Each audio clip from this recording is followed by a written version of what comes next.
ExxonMobil Bayou Classic STEM Fest. So every single year for the Bayou Classic, they have a big press conference where they bring together both schools, both coaches, and they bring the media out to talk about the Bayou Classic, which is a huge game that's played every year, Thanksgiving weekend in the Superdome.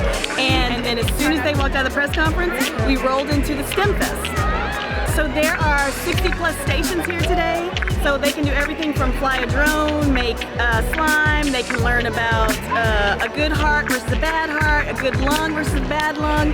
So all kinds of really fun, hands-on science activities. Again, I said 60 plus stations, so lots and lots of science, technology, engineering, and math. So in our makerspace, they're making cars today. So that is one of the more interesting, exciting things. One of the things we like to do at a STEM Fest or all of our activities is make sure that the kids leave with something that they made. Because there's this idea about connecting engineers solve problems and children have to make things, right? Part of solving the problem is to make something.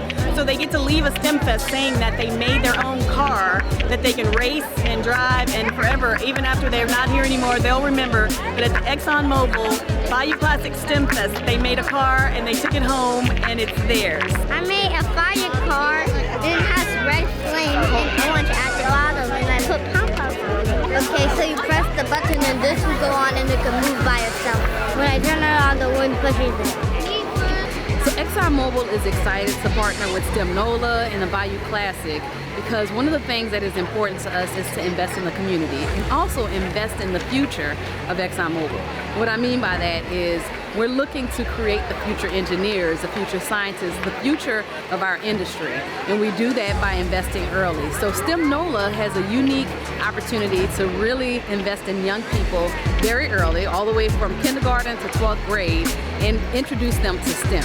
Introducing them to science, technology, engineering, and math at an early age will help to create those opportunities in the future where they will be our future leaders for this industry. That's very similar to my story, where I was introduced to STEM early, and that's what put me on the path of becoming an engineer. Some of the favorite things I'm seeing is, first of all, the kids. They're lighting up just by seeing things that they've never seen before, just being introduced to different technology, things that are so cool and different and new. So that's the first thing. But then seeing how technology just continues to advance and the things that these kids are being introduced to, things that I never saw years ago, but now it's like this is the state of art.